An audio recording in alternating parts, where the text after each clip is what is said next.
السلام عليكم ورحمة الله وبركاته. تعالوا كده نشوفوا شنط 2025. طبعا الشنطة دي بتاعت ابني، فحبيت ان انا اوريكم انضف ماركتين في السوق تقدري ان انت تشتريهم وانت مغمضة وعن ثقة، وهتدعي لي شركة مومالي اللي هي قدامك دي وشركة كلاسيك. انضف شنطتين، مش بكلمك يعني اي كلام وخلاص، اقسم بالله شنط تقعد معاكي من 3 4 سنين وانت طالعة كمان. وحسب كمان من الطفل يعني يكون بيحافظ. انا عيالي ما بتحافظش، ولكن قعدت معاهم 4 سنين الكلاسيك. احنا قلنا السنة دي نجيب الموميدي اللي انتوا شايفينها دي 3 قطع الكلاسيك، في منها 3 وفي منها واحدة بس. تمام.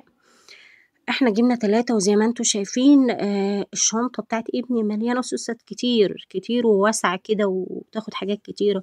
طبعا الايد مكتوب عليها اسم الشركة ومحفورة كده، والسوستة جميلة جدا. بس عايزة اقولك ان في منها تقليد انا شفت وفي منها اصلي. طب انا اعرف ازاي؟ هقولك. الشنطة من جوه اللي هو الفرشة البيضة دي بتبقى مكتوب عليها كلها، هي مش واضح لك بس انا شايفاها. مكتوب عليها الاسم بتاع الشركة مطبوعة. الشنطة كلها مطبوعة من جوه إنها شركة مومري، التانية مش مطبوع منها أي حاجة، وأنا شفت التقليد من الأصلي. وطبعا دي سعرها غالي شوية، ولكن هتتحملك من 3 ل4 سنين زي ما أنا قلتلك. معاكي. تمام. وتفاصيلها وشكلها حاجة بصراحة يعني بتدفعي فلوسك في حاجة نظيفة وشيك وجميلة. أنا على فكرة بتسأل دايما، بتجيبي شنط ولادك وأنا ماشية في الشارع والله، بتجيبي شنط ولادك منين أو جايبة من المحل ده فين؟ فبقول لهم فبما ان الشنطة حلوة وهتعيش معاك ومش كل شوية هنشتري شنطة او كل سنة. لا، انا طلعت اقولك الخلاصة، طلعت اقولك ان الشنطة دي معمرة جدا. تمام كده. وزي ما انت شايفة القطعة التانية اللي هي اللانش باك يقدر يحط فيها حاجاته المقلمة مش المقلمة دي، انا قصدي الحاجات الرفيع في السوستة الاولى اللي هي السكة وبراية والكلام ده. واللانش بوكس بيتحط في نفس اللانش باك. وطبعا زي ما انتوا شفتوا القطعة التالتة كانت المقلمة. انا وفقت اللانش بوكس واللانش باك والزمزمية وكله شبه بعض، بس طبعا بصعوبة قعدت شهر اجمع في الالوان تبقى شبه بعض زي ما انت شايفة كده. الازازة بتاعت اللي هي العصير ما توفقتش بصراحة، ما لقيتش غير الاخضر ده لغاية الاخضر، فمش مشكلة. نخش بقى على شنطة بنتي، هي نفس الشركة برضو موملي. مليانة سوست كتير ومطبوع برضو اسمها، وتفاصيلها حلوة جدا والوانهم جميلة يا جماعة. بس اللي ما عجبنيش في شركة موملي ان هي من جوه الفرشة يا اما بينك يا اما بيضة زي ابني، ولكن شركة كلاسيك بتعمل شنطها كلها الغلافة اللي جوه اللي هي الفرشة اللي جوه يا سودة يا كحل. وبما ان الولاد بتوسخ فانا كنت عايزة الاوبشن ده بس ما لقيتوش في مومالي. فهي كويسة الشنطة ان شاء الله يحافظوا عليها. وزي ما انت شايفة لو انت هتاخدي بالك هتلاقي جوه الطبعة بتاعة اسم الشركة، ومليانة سوست كتير زي ما انتوا شايفين اهوت. بس حاجة نظيفة، حاجة تحطي فلوسك فيها وانت مغمضة، وانت مش ناعية الهم ان انت تخيطيها كل سنة، وانت مش هتشتري السنة الجاية او اللي وراها. اللي دي بتقعد معاكي كتير على فكرة شركة كلاسيك.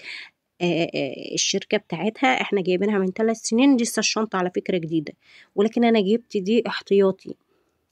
تمام، احتياطي ربما تحصل حاجة في نص السنة هنشبطها فيهم، يعني يبقى عندنا حاجة ما نروحش نشتري بقى أي كلام. وطبعا لازم بتشتريها في موسم 7، يعني في شهر 7 لازم تجري تشتري الشنطة. أنا بجيبها من الراجل في شهر 7. طبعا شهر 7 ده بتجيبي وش القفص. تمام. وبتجيبي حاجة نظيفة وبتبقى لسه أول إصدار ونازل على طول السوق، فأنا بلحقها في شهر 7. وبما إن الشنطة حلوة جدا حبيت إن أنا أفيدكم وأطلع وأقول لكم على الماركتين الحلوين دول. طبعا أنت بتخشي على الشركة نفسها بالكارت ده بتلاقي أسعار أعلى من كده بكتير. تمام. والدراعة زي ما انتوا شايفين حلوة جدا فيها، اللي هو البتاع الحزام ده تقدري ان انت تطلعيه وتنزليه حسب حجم الطفل. والشنطة مقاس 18، مقاس الولد والبنت 18 عشان هي بالمقاسات. تمام. ودراعها حلو ومبطن، تبطينة حلوة. خلي بالك التبطينة دي ما بتريحش وما بتهبطش، والظهر مريح جدا علشان خاطر الأطفال بتبقى شايلة كتب وكراريس طول السنة كتير جدا. وطبعا اللانش باك القطعة التانية زي ما انتوا شايفين حلو برضو وجميل، وتقدر ان هي تحط برضو حاجاتها هنا الرفاية، ومنها مصروفها، منها اي حاجة خايفة عليها، مفتاح الشقة لان انا طبعا عاملة لها مفتاح شقة. وهنا الراجل بيقول لي حراري، ولكن انا ما اعتقدش ان هي حراري يعني. وبرضو وفقت للبنت لانش بوكس وزمزمية نفس لون الشنطة على قد ما قدرت.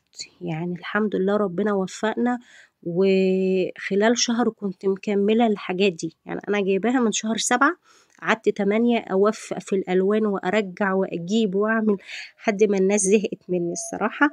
تمام كده. دي القطعة التالتة.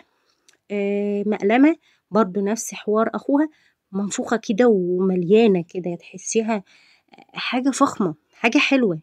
يعني ما تندميش ان انت دفعتي فيها فلوس. وطبعا الزمزمية نفس الحوار، وكان في ازازة عصير او حليب برضو، بس ما وفقتش اللون بتاعها فمش مشكلة. انا حبيت افيدك في الفيديو بتاعنا دوت. لو عجبك الفيديو ما تنسينيش في اللايك والشير والسبسكرايب، واشوفكم على خير الفيديو الجاي. مع السلامة.